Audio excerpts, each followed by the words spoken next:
I would like to give the floor now to Mandy Damari, the mother of Emily Damari, an Israeli female taken hostage from Kfar Aza into Gaza.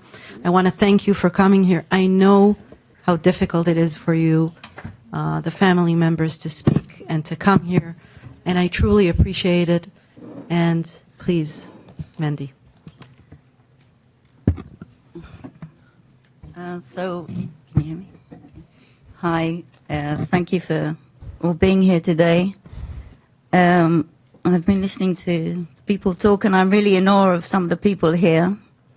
And I'm also surprised and glad at the amount of men who this time are here, because normally when I do speak, it's 99% women, 1% men. So thank you for all the men that are here as well.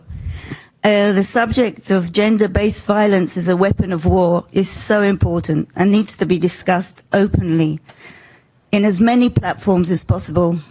And in that way, we can achieve its prevention from occurring now and in the future. Therefore, this coalition is important in advancing its discussion and deterrence. I'm Amanda Damari. Before the 7th of October, I lived for the last 30 years in relative peace as a kindergarten teacher on Kibbutz Kfar Aza, with my 4 children, 3 boys and Emily, and 4 grandchildren, 3 girls and a boy. I'm the mother of Emily Damari, aged 27. Emily, my strong, smart and charismatic daughter, whose smile and humor lights up any room she enters, was shot and taken by force from her own apartment on Kibbutz Kfar Aza by Hamas terrorists on the 7th of October. Emily was seen alive by the hostages that came home, but that was November. I've been deliberating whether to speak here or not, because as much as I support the subject of this conference, I'm not a politician or a diplomat or an expert on the subject, only a mother. And I must admit that so far, I have no proof of any sexual abuse that's been carried out against my daughter. And I'm also superstitiously frightened that by talking about the subject, it might actually become a reality for her. But I think that I must speak out now for her and the other women, because just the thought that it might have happened or could be happening to her now in the terror tunnels in Gaza is enough to make me break out in a cold sweat and not sleep at night. So I wonder what thoughts are going through Emily's mind in captivity, under the total control of her terrorist guards, knowing that it could happen any second to her if they wished to do anything to her. What sort of psychological or physical threat of real sexual torture and terror is happening to her?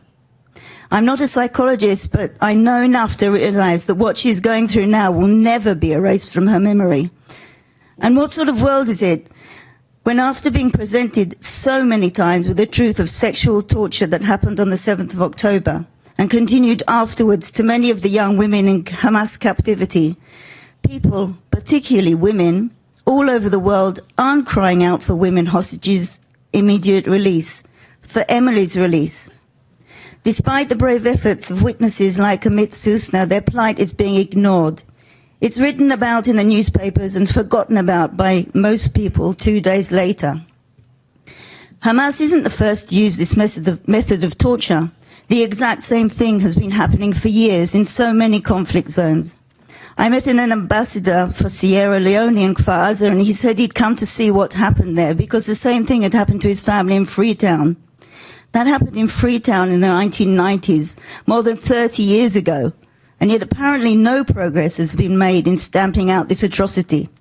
If the same thing has been allowed to happen on the 7th of October 2023, and is happening up to this day. In this conflict, my daughter is involved. Before the 7th of October, I myself could hardly imagine the possibility of such harm coming to someone in my family. But if the world doesn't wake up and do something actively to prevent the possibility of its next occurrence, the next time it could be your daughter or granddaughter suffering the same terrible consequence of conflict as Emily is going through now. It's really not so far away from you as you might like to think, and it's time to take a stand against it today. Thank you.